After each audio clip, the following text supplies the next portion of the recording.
Hello, good morning everyone.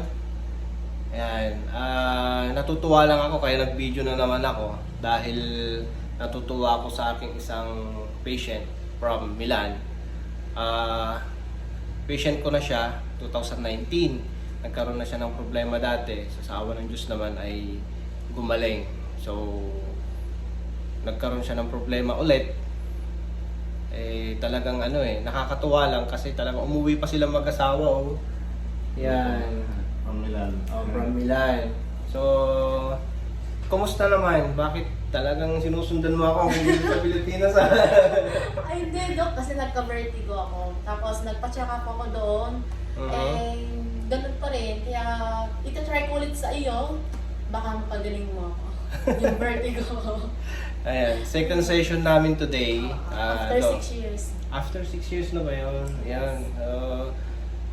Ciao sa mga taga Milan or nasa Europe na mga pasyente. Kumusta po kayo dyan? Namimiss ko na po ang Europe. Namimiss ko na ang buhay Europe. Maybe, someday, nandiyan ako. Mamamasyal po ako dyan. Pagkain ng clinic. So, brother, thank you so much Talagang Thank you, Doc. Thank you umuwi sa pa iyo. kayo dito sa Oo, Pilipinas para mapuntahan ako. Taga-Pampanga.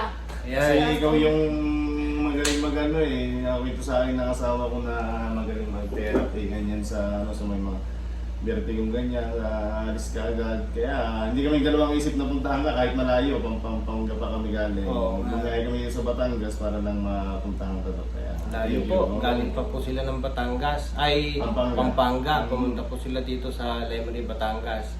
So, do my best para gumaling si Mrs. mo. Then, God bless. At may awan Diyos naman gagaling. Di ba? Thank you, Doc. Thank you Kaya so kung much. gusto nyo magpaano dyan, punta lang kay Doc kasi magaling talaga si Doc. Talagang Saka galing po. humble, mamait, magaling. Kaya punta kayo dito sa clinic niya. Magaling. Ayan. Salamat sa tiwala mga brother. Ayan. Thank you so much. See you.